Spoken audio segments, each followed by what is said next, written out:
Ja, så du slutta i isbilen, og så får jeg en ny bil. Ja. Og den er akkurat sånn som isbilen. Så jeg fant den på nettet. Ja. Hva er det slags bil? Det er en bobil. En bobil. Jeg trenger jo en heim. Ja. Jeg må jo starte et nytt liv. Jeg vil tilbake til min glanstid. Ja.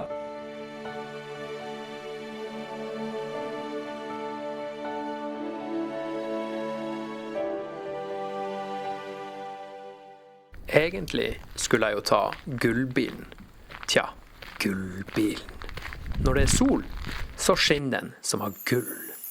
Men når det er dårlig vær, og det er det jo stort sett hele året, ja, da er den beige, eller brun. Det kommer vel an på øynene som ser.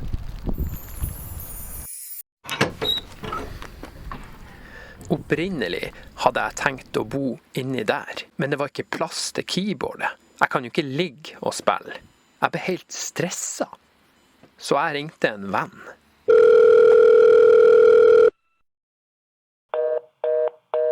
Han tok ikke telefonen. Men hvis han hadde tatt telefonen, så hadde han sikkert sagt noe sånn som «Ja visst, det er fryktelig trangt der inne. Det er ikke noe vits å være en sardin.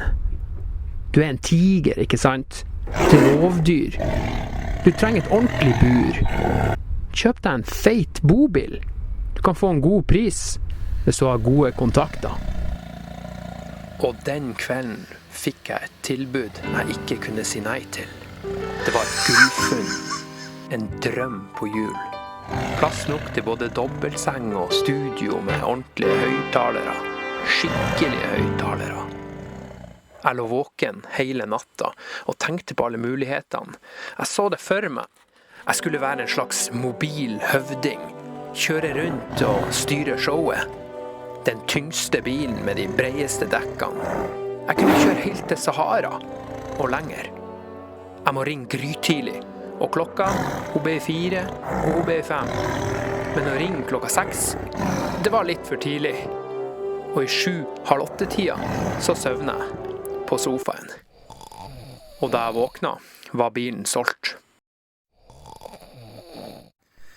Jeg vet ikke, altså. Du kan jo ikke ligge og så søve hele dagen, og så våkner du i 3:30 på ettermiddagen, og så er alle mulighetene borte, liksom.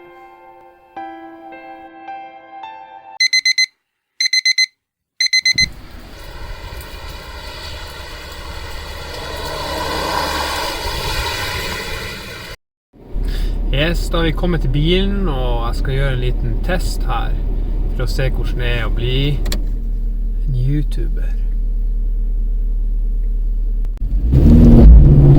Det er veldig Det ser bra ut her. Det er fine tider. Solskinn og vår. Helt utrolig. Men jeg synes ikke det funker så veldig bra, det der kameraet. Ser jo nesten ingenting. Jeg må få et ordentlig dashcam, rett og slett.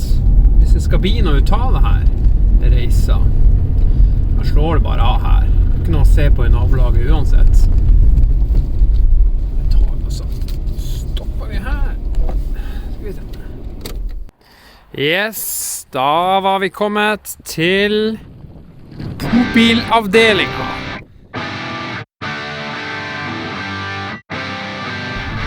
Morello, ja. Det er en grei buss som jeg vurderer å kjøpe, og den er priset til 4,6 millioner. Da må vi gjøre et brekk for å få råd til å fære på ferie. Jeg har jo ikke millioner. Det er ikke kjangs. Det er ikke nubbekjangs. Sånn er det når man tar dumme valg.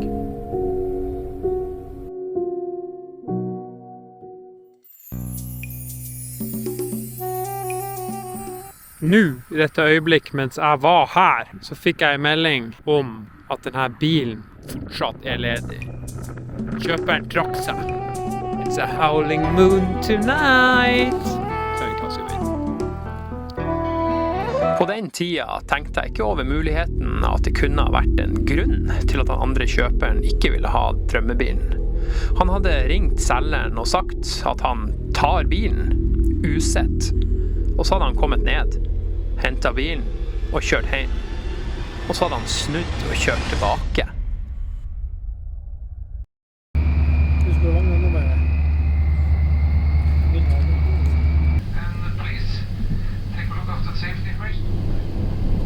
Vi ankommer Røykved om 5 til 6 minutter.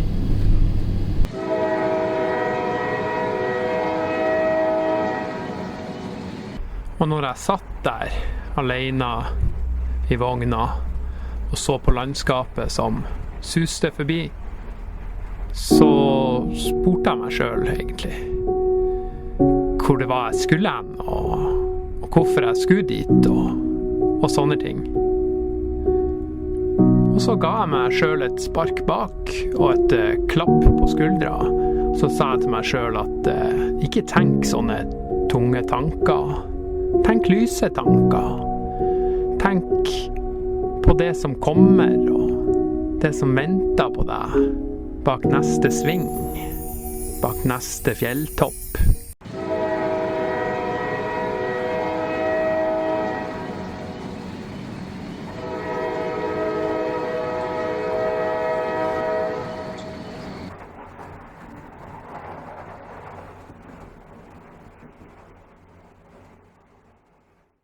Jeg trodde nå på det jeg selv sa, men jeg skal ikke nekte for at jeg skvettet et par tårer.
Åh,